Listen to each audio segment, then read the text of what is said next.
Breaking news చూస్తున్నాం. తిరుమల శ్రీవారి లడ్డు ప్రసాదం నెయ్యి కల్తీ ఆరోపణలకు సంబంధించి సిట్ దాఖలు చేసిన ఛార్జ్ షీటులోని సంచలన నిజాలు వెలుగులోకి వచ్చాయి. నెయ్యిలో జంతువుల కొవ్వు ఏమాత్రం లేదని సిబిఐ స్పష్టంగా తేల్చింది. గత కొంతకాలంగా దేశవ్యాప్తంగా తీవ్ర చర్చకు దారితీసిన ఈ వ్యవహారంపై తాజా నివేదికతో పూర్తి స్థాయి స్పష్టత వచ్చింది.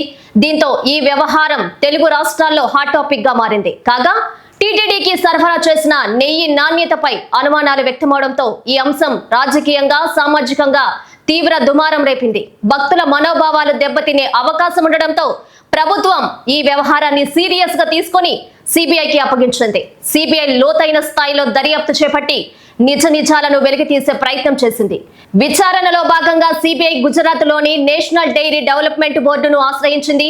2025 జనవరి 8న ఎన్డీడీబీకి అధికారిక లేఖ రాసి లడ్డు తయారీలో ఉపయోగించిన నెయ్యి నమూనాలను తిరిగి పరీక్షించాలని కోరింది. అంతర్జాతీయ ప్రమాణాలకు అనుగుణంగా ఈ పరీక్షలు నిర్వహించాలని సూచించింది. సిబిఐ అభ్యర్థన మేరకు ఎన్డీడీబీ ఆధునిక ల్యాబ్లలో నెయ్యి నమూనాలపై విస్తృత పరీక్షలు నిర్వహించింది. అనంతరం 2025 మార్చి 27న సిబిఐకి నివేదిక సమర్పించింది. ఆ నివేదికలో నెయ్యి పూర్తిగా స్వచ్ఛమైనదని, జంతు కొవ్వు లేదా ఇతర కల్తీ పదార్థాల ఆనవాళ్లు లేవని స్పష్టంగా పేర్కొనింది. ఈ నివేదికతో తిరుమల లడ్డు నెయ్యిపై వచ్చిన కల్తీ ఆరోపణలకు సిబిఐ స్పష్టమైన ముగింపు పలికింది. భక్తుల్లో నెలకొన్న సందేహాలకు కూడా ఈ దర్యాప్తు నివేదికతో స్పష్టత వచ్చినట్లు అధికారులు చెబుతున్నారు.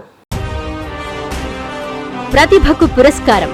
వైద్య వృత్తిలో విశిష్ట సేవలు అందిస్తూ ఎందరో ప్రాణాలకు భరోసా కల్పిస్తూ వైద్య రంగంలో ఉత్తమ సేవలు అందిస్తూ గణతంత్ర దినోత్సవం సందర్భంగా గౌరవనీయులు శ్రీ దగ్గుమాటి వెంకటకృష్ణారెడ్డి గారు, కావలి ఆర్డీఓ సన్ని వంశీకృష్ణ గారి చేతుల మీదుగా ఉత్తమ సేవా పురస్కారం అవార్డు అందుకున్న కావలి మాలినీదేవి ఆసుపత్రి వైద్యులు గొట్టిపాటి మాలినీదేవి గారికి, జిల్లా కలెక్టర్ హిమాంశు శుక్లా గారి చేతుల మీద అవార్డు అందుకున్న డాక్టర్ నరేంద్రబాబు బత్తిన గారికి ఇవే మా హార్దిక శుభాకాంక్షలు. మీ వల్లూరు వెంకటేశ్వర్లు. టీడీపీ నాయకులు, సాగునీటి సంఘం మాజీ అధ్యక్షులు, సాయిపేట, కొండాపురం మండలం.